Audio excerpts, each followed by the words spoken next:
CEO abandoned his disabled daughter at the terminal, until a single dad asked, "Where's her family?"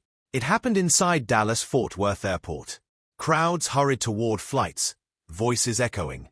At gate C-12, a little girl in a wheelchair sat frozen. Her backpack dangled from one armrest. She kept whispering, "Daddy." But the man in a sharp blue suit was already walking away. Her name was Emily.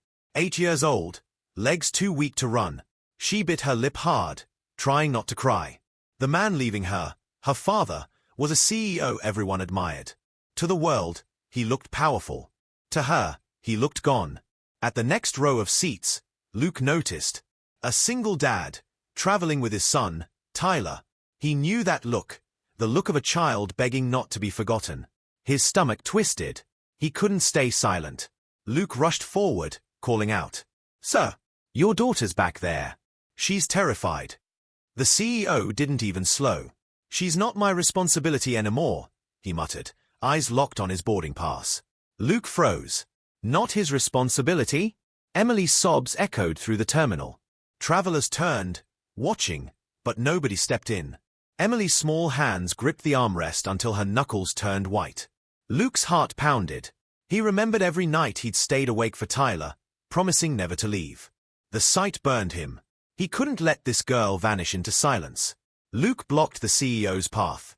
"You don't get to abandon her," he said firmly. The man's jaw tightened. Around them, the crowd fell quiet. Then Luke turned back, walked to Emily, and knelt. "Hey, sweetheart, you're not alone."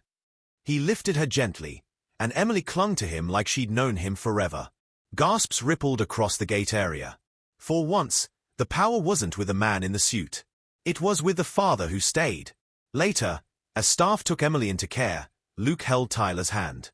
He looked at both kids and thought, family isn't about blood. It's about who refuses to walk away. Emily smiled faintly through tears. That moment stayed with Luke forever. Sometimes, a stranger steps in and becomes the family you needed most.